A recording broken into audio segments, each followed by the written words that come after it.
una aventura a la despedida de soltera y quedé embarazada. Mi prometido se enteró, canceló la boda y me botó de la casa. No es justo. No sé cómo empezar esta historia sin que suene a confesión. Aunque tal vez sí lo sea. Desde que sucedió aquello, vivo como si llevara una carga invisible, una especie de mochila emocional que se siente más pesada con cada mentira piadosa, cada sonrisa automática. Cada beso que Mateo me da sin saber que ya no soy la misma. Me llamo Carmen, tengo 30 años, soy contadora pública, aunque en mi mente aún juego con la idea de haber sido escritora, y vivo en un pequeño departamento en Guadalajara, con vista a un parque donde los domingos suena música de banda y los lunes huele a tacos mañaneros. Crecí en una familia tradicional, católica, de las que esconden sus problemas debajo de la alfombra y sirven café como forma de amor. Aprendí desde pequeña a portarme bien, a complacer, a mantener la calma. Fui la hija modelo, la sobrina que siempre ayudaba a las reuniones, la amiga consejera. Nunca fui la mujer que se dejaba llevar por impulsos. No fui esa chica rebelde que salía con chicos malos, ni la que tenía historias escandalosas de universidad. Mi vida siempre fue plana, segura, silenciosa. Y durante años pensé que eso era lo que quería. Soy la clase de persona que organiza su semana en una libreta con post-its de colores, que compara precios entre supermercados antes de hacer una compra, que sabe exactamente cuántas veces ha dicho te amo en voz alta. No porque sea calculadora, o porque me guste tener el control. Pero lo que nadie te dice es que cuando llevas toda la vida siendo tan estable, tan buena, tan correcta, hay una parte de ti que empieza a preguntarse cómo sería ser otra. Aunque sea por un instante. Antes de Mateo, estuve en relaciones que se parecían más a contratos silenciosos que a historias de amor. Nunca me sentí verdaderamente vista, ni siquiera cuando decían quererme. Era como si estuviera desempeñando un papel. Hasta que apareció él. Y ahí sí creí que todo había cambiado. Que por fin estaba donde debía estar. Pero claro, nada es tan perfecto como parece. Y a veces, lo que creemos controlado, es solo una bomba de tiempo esperando estallar. Lo conocí un miércoles cualquiera. Yo estaba en una fila infinita del banco, a punto de colapsar, porque había olvidado que ese día vencía el pago de mi tarjeta y no quería acumular intereses. Estaba frustrada, con hambre, con una blusa blanca que ya tenía una mancha de café. Y ahí fue cuando escuché una voz detrás de mí decir algo como: esto se siente como castigo por algo que hicimos en otra vida, ¿no crees? Volteé. Y ahí estaba él. Mateo. Llevaba una camisa azul clara, arremangada, el cabello ligeramente desordenado y una sonrisa que se sentía cálida, como si estuviera reservada solo para mí. Lo primero que pensé fue: este tipo se ve muy seguro de sí mismo para hablarle así a una desconocida. Pero lo segundo fue: es encantador, qué raro. Le devolví una sonrisa breve, de esas que se dan por educación. Pero él no se detuvo ahí. Me preguntó si trabajaba cerca, si también odiaba los trámites bancarios, si me gustaban los cafés de especialidad. Y lo dijo con una naturalidad que me desconcertó, porque yo no estaba acostumbrada a ese tipo de espontaneidad. Todo en mí era estructura. Todo en él parecía improvisación. Terminamos hablando durante casi una hora en la misma fila. Y cuando finalmente salimos, me ofreció acompañarme por un café, ya que ambos teníamos el resto del día libre. Dudé. Dudé porque yo no hacía eso. Porque no me gustaba hablar con extraños.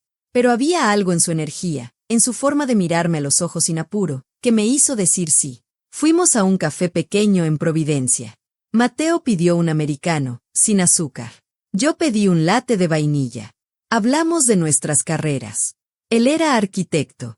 Tenía un despacho chico pero ambicioso. También hablamos de nuestros hermanos y de nuestras películas favoritas. En algún momento me di cuenta de que estábamos riéndonos tan fuerte que una pareja de la mesa vecina nos lanzó una mirada molesta. Y por primera vez en mucho tiempo, no me disculpé por reír tanto. Después de eso, no pasó mucho tiempo antes de que empezáramos a salir. Fue él quien me buscó primero. Un mensaje. Una foto de su gato con una taza. Una cita. Otra. Una caminata por Chapultepec. Una tarde de tacos en la calle. Una ida al cine donde nuestras manos se buscaron como si ya se conocieran. Mateo era distinto. No solo por cómo se veía o cómo hablaba, sino porque tenía una forma de hacerme sentir vista sin invadirme. Me dejaba respirar. Me respetaba. Pero también sabía cómo retarme. Me sacaba de mi zona de confort sin que yo lo notara. Y eso me encantaba.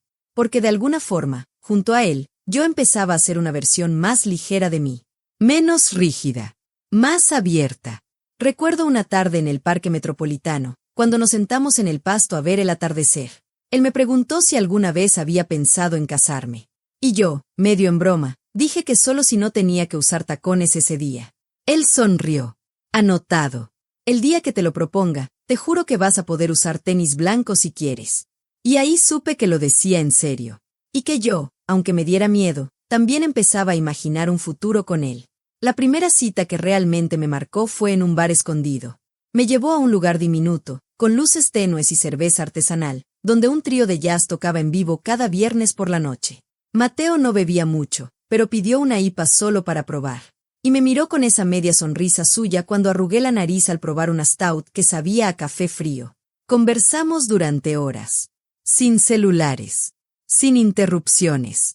Como si el mundo allá afuera se hubiera congelado y nosotros flotáramos solos en ese rincón sonoro y dorado.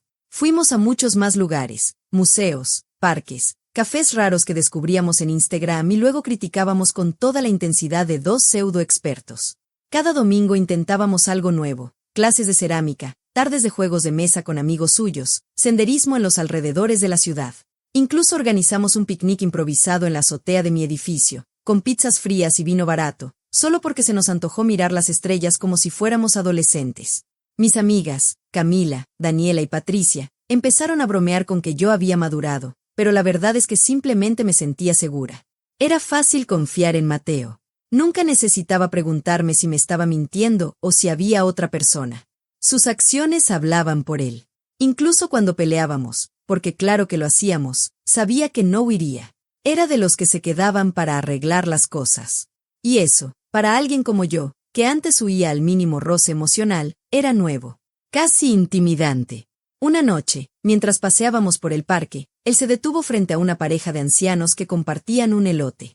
Me miró y dijo: «Quiero llegar a eso contigo». No lo dije, pero en mi pecho se desató algo tibio, tierno, muy parecido al amor. Para cuando llegó la propuesta de matrimonio, con un anillo sencillo pero elegante, en la cima del Ajusco después de una caminata agotadora, yo ya lo sabía. No fue sorpresa. Ya lo sentía. Dije que sí antes de que terminara de hablar. Los meses siguientes fueron un torbellino de listas, presupuestos, decisiones, conflictos familiares, y entre todo eso, felicidad. A mi alrededor, todo el mundo celebraba la boda próxima. La palabra novia me empezó a sonar natural. Me gustaba como me sonaba futura esposa. Me gustaba lo que veía en el espejo, una versión de mí misma más tranquila, más clara. Pero no sabía, no podía imaginar siquiera, que esa serenidad estaba por romperse justo cuando menos lo esperaba. Camila fue la primera en decirlo. Hay que organizarte algo inolvidable. Yo me reí, como si eso no fuera gran cosa. Como si no me incomodara que planearan una despedida. Patricia quería un viaje, Daniela proponía un spa con cócteles, pero al final, por consenso unánime, ganó la idea de un fin de semana en un Airbnb en Valle de Bravo, con piscina, música, cócteles y una noche temática. No es para que hagas tonterías, es solo para que te relajes, me advirtió Camila con una sonrisa alada. Yo levanté una ceja. ¿Acaso tú no hiciste tonterías en la tuya?, le respondí. Nos reímos. El tipo de risas que esconden nervios. El día del viaje, todo fue alegría. Música a todo volumen en el auto, trenzas improvisadas en los asientos traseros, fotos en cada curva del camino. Llegamos al Airbnb, una casa de madera moderna con una vista majestuosa al lago. Era perfecta. Daniela sacó botellas de vino como si fueran botines de guerra. Patricia armó la playlist. Camila organizó juegos ridículos con prendas y tragos. Las horas se volvieron borrosas. Entre risas y tequila, alguien, una amiga de una amiga que no conocía bien, llamada Renata, sugirió que vinieran unos invitados especiales. Yo estaba tan eufórica que no pregunté. Me dejé llevar. Cuando llegaron los chicos, noté que no eran strippers. Eran solo tipos normales, en traje informal, con cervezas en mano y esa actitud de, vinimos a pasarla bien, nada más. Uno de ellos, alto, con barba bien cuidada y una camisa abierta hasta casi el ombligo, se me quedó viendo como si ya me conociera. Se llamaba Diego. Bailaba bien. Me hacía reír. Pero sobre todo, me hacía sentir otra vez como si no perteneciera a nada, como si ese mundo que había construido con Mateo estuviera en pausa por unas horas. Como si ser Carmen, la comprometida, no existiera. Bailamos. Bebimos. Me sentí deseada. Viva. No es excusa. Es solo una descripción del estado mental en que estaba cuando, sin pensarlo del todo, me vi en la terraza con Diego, su boca en mi cuello, mis manos en su pecho, la culpa nublada por el alcohol y el ego inflado. No planeaba que llegara a más. Pero llegó. Esa noche se volvió una que jamás pude borrar, aunque lo intenté 1000 veces. Cuando amanecí, con dolor de cabeza y el cuerpo entumecido, supe que algo se había roto. En mí. En lo que tenía con Mateo, aunque él no supiera nada. Cuando volví a la ciudad, con la maleta en la cajuela y las risas aún frescas en los oídos, sentí como si cargara una bomba. Y todavía no sabía lo peor. Que dentro de mí ya crecía un secreto que transformaría toda mi vida. Volver a casa fue como regresar a un escenario donde yo ya no era la misma actriz. Todo seguía en su lugar. Los libros que habíamos ordenado juntos por colores en la sala, la taza con su inicial en la repisa, la lista de invitados a la boda pegada con imanes en el refrigerador. Y, sin embargo, todo me parecía ajeno. Como si ahora lo mirara desde afuera, desde una especie de exilio emocional al que yo misma me había arrojado. Mateo estaba feliz. No había otra palabra. Feliz de verme de regreso, de tenerme cerca, de contarme los detalles que había avanzado mientras yo estaba fuera. Me abrazó con tanta ternura que quise llorar. No lo merecía. O al menos, eso pensaba cada vez que él me decía lo emocionado que estaba por la boda, por nuestra vida juntos. Yo solo asentía y sonreía, mientras por dentro el eco de aquella noche, una noche que para mí había sido un error momentáneo y fugaz, me retumbaba como un castigo. Al principio, creí que podría enterrarlo. Que sería un recuerdo borroso, cubierto por el tiempo, ahogado por los compromisos, los preparativos, el vestido, las flores, los pendientes infinitos de la organización. Pero el destino, o mi propio cuerpo, tenía otros planes. La primera vez que sospeché algo fue una mañana cualquiera. Me había quedado sola en casa mientras Mateo salía a correr. Preparaba café cuando sentí una náusea repentina, fuerte, seca, como si el estómago me dijera que algo estaba fuera de lugar. No le di importancia. Dormí poco. Cené pesado, pensé. Pero los días siguientes las náuseas continuaron. Se sumaron al cansancio, a un rechazo raro al café, algo que amaba, y a una sensibilidad extrema a ciertos olores. El perfume de Mateo me mareaba. El detergente de la ropa me revolvía el estómago. No quise alarmarme. Me aferré a la idea de que era estrés. A menos de 2 meses de la boda, era natural sentirse descompensada. Hasta que una noche, al quitarme la blusa frente al espejo del baño, noté mis pechos más hinchados, sensibles. Me quedé quieta, paralizada, con una certeza que me heló la sangre. Al día siguiente, sin decirle a nadie, compré una prueba de embarazo en una farmacia lejos de casa. Me encerré en el baño, con el corazón en la garganta, las manos frías y una oración muda, que no sea positivo. Por favor, que no sea positivo. 2 líneas. Claras. Innegables. Positivo. No grité. No lloré. Solo me senté en el suelo del baño, con el test entre los dedos, mirando al vacío. Lo único que oía era el tic-tac del reloj del pasillo, marcando los segundos como martillazos.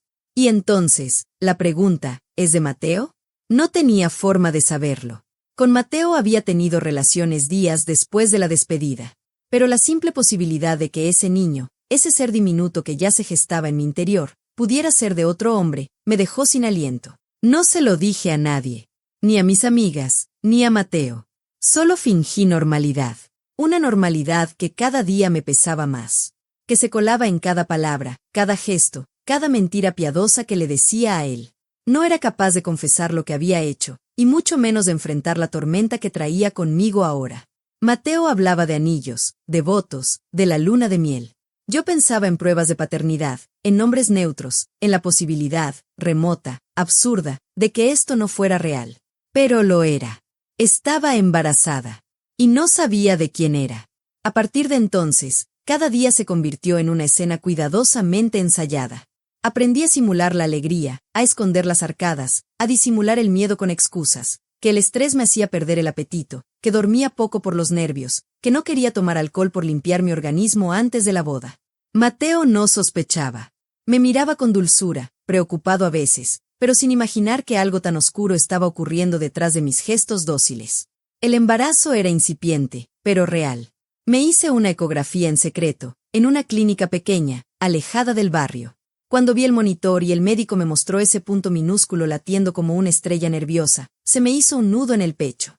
No era solo culpa. Era también miedo. Y una pizca de ternura que me aterrorizaba. Salí de la clínica con la imagen impresa de la ecografía en la cartera. La guardé entre papeles como si fuera un secreto nuclear. No sabía qué hacer con ella. Solo sabía que no podía destruirla, ni tampoco mostrarla. Mateo, ajeno a todo, seguía construyendo nuestro mundo. Pintó la pared del cuarto que íbamos a usar como estudio, me llevaba flores cada viernes. Se aprendió la coreografía del primer baile para la boda con una disciplina casi militar. Me decía que soñaba con tener hijos algún día, que ojalá no tardáramos tanto. Yo asentía, con una sonrisa tensa, con la garganta hecha un nudo.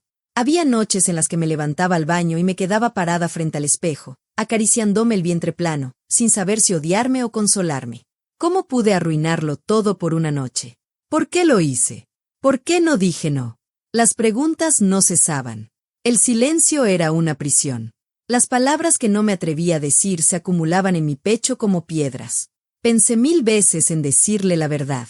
Lo imaginaba sentado frente a mí, con los ojos abiertos por el asombro, con la decepción cayéndole como una sombra. Imaginaba su voz diciendo mi nombre, su manera de respirar cuando se enoja pero quiere contenerse. Pensaba en cómo me miraría después de saberlo. Si seguiría llamándome mi vida. Si se iría. Si me odiaría. Y en cada una de esas imaginaciones terminaba eligiendo el silencio. Había demasiado en juego. La boda, los planes, nuestras familias, los sueños que habíamos dibujado juntos. Pero sobre todo, este niño. Este ser que no pidió nacer, que no pedía explicaciones ni verdades. Solo latía. Solo existía. Entonces hice lo único que podía hacer. Fingir. Fingir que todo estaba bien. Que era una novia feliz. Que no había fantasmas en mi armario, ni decisiones terribles flotando en el aire. Seguí eligiendo los centros de mesa, el peinado, los zapatos. Me probé el vestido blanco con los ojos vidriosos. Las demás pensaban que lloraba de emoción. En realidad, lloraba por lo que ocultaba. Por lo que algún día, inevitablemente, iba a estallar. Porque por más que intentara ocultarlo, una verdad crecía dentro de mí. Una que no podría esconder para siempre. Mateo me despertó con el desayuno en la cama, jugo de naranja, pan tostado y unas flores recién cortadas del jardín de su madre. Me sonrió como si yo fuera el milagro más bonito de su vida. Yo le devolví la sonrisa, intentando que no se notara la presión en el pecho. Comí despacio. Fingí que el estómago no me dolía, que no me daban náuseas, que el olor del pan no me mareaba. No sé qué hacer. Faltan 15 días. Solo 15 días. Todo estaba programado. El ensayo general, la entrega del vestido, la prueba de maquillaje, las flores, las mesas. Incluso la canción que íbamos a bailar como esposos ya estaba elegida. Sonaba dulce y perfecta. Y yo sentía que estaba a punto de asfixiarme dentro de mi propia piel. Había noches en que no dormía. Me levantaba a escondidas.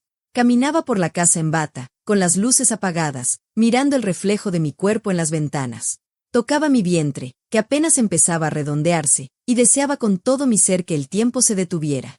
Que algo, cualquier cosa, me impidiera seguir fingiendo. Pero nada pasaba. Al contrario, cada día el embarazo avanzaba, y con él, mi capacidad de mentir. Mis amigas no paraban de escribirme por el grupo de WhatsApp. ¿Qué si las uñas? ¿Qué si la liga? ¿Qué si el ramo? Yo respondía con emojis, con entusiasmo falso, con frases huecas. Nadie notaba nada. Todos estaban demasiado enfocados en la boda del año.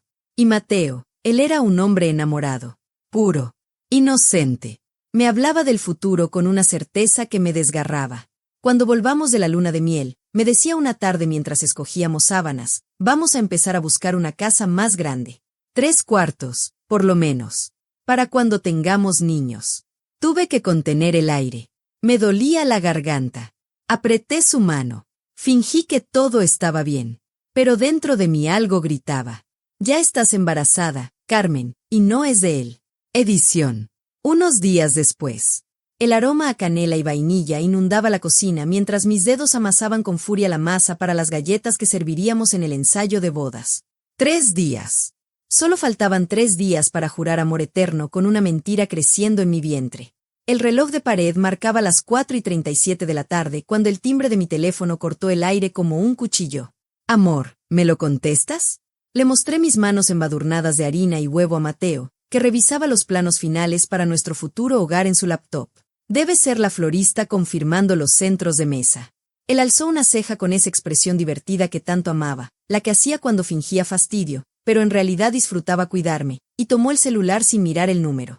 Bueno, yo seguía amasando, concentrada en el ritmo mecánico del movimiento, presionar, doblar, girar, hasta que el cambio en su respiración me hizo levantar la vista. Mateo estaba inmóvil, su postura militarmente erguida, los nudillos blancos alrededor de mi teléfono. ¿Qué debemos pagar por qué daños? ¿Manchas biológicas en qué habitación exactamente? Preguntó con una calma que me erizó la piel. La cuchara de madera se me escapó de los dedos y rodó por el piso de mármol. El tintineo de mis pulseras se detuvo cuando me congelé en seco, atrapada en la tormenta perfecta, el zumbido de la nevera, el tic-tac del reloj, y esa voz impersonal al otro lado de la línea que estaba a punto de destruir mi vida. ¿Y este? ¿Diego Fernández firmó el registro de visitas a las 2:47 de la mañana? Cada palabra salía de los labios de Mateo como un escalpelo quirúrgico. ¿Con identificación oficial? Interesante. Cuando colgó, el silencio pesaba más que todos los pasteles de boda combinados. Su mirada recorrió mi cuerpo como un escáner, deteniéndose en mis manos temblorosas, en la harina que ahora parecía polvo de evidencias incriminatorias, en el delantal de novia con bordados que su madre me había regalado. Carmen. Pronunció mi nombre como si fuera un epitafio. ¿Quién coño es Diego? Un amigo de Daniela, mentí automáticamente, limpiándome las manos en el delantal con movimientos espasmódicos. Solo llevó bebidas para el brindis. Todos dormimos en salas separadas, debe ser un error del sistema. Mateo abrió su laptop con un movimiento brusco que hizo volar varios papeles de la mesa. ¿Sabes qué es lo maravilloso de la era digital, cariño? El tecleo sonó como disparos en el silencio. Que hasta las mentiras más cuidadosas dejan rastros. Firma electrónica. Huella digital. Hora exacta de acceso. Giró la pantalla hacia mí, mostrando un documento oficial de Airbnb con una firma ilegible pero un nombre cristalino, Diego Fernández. Habitación principal. 2:47 de la mañana. Y según el detallado reporte de limpieza, en la cama de la habitación reservada para ti había. No pude contener el temblor en mis párpados ni el sudor frío que corría por mi espalda.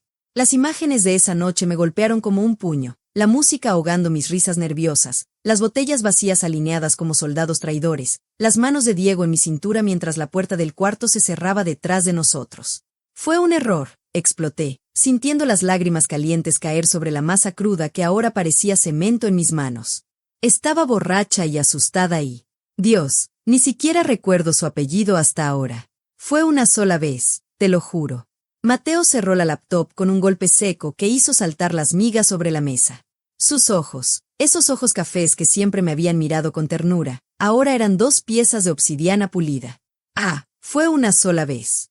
¿Entonces pretendes que lo deje pasar porque solo fue una vez? No. Yo solo. La boda está cancelada, mujer infiel. Empaca tus cosas ahora mismo, no quiero volver a verte.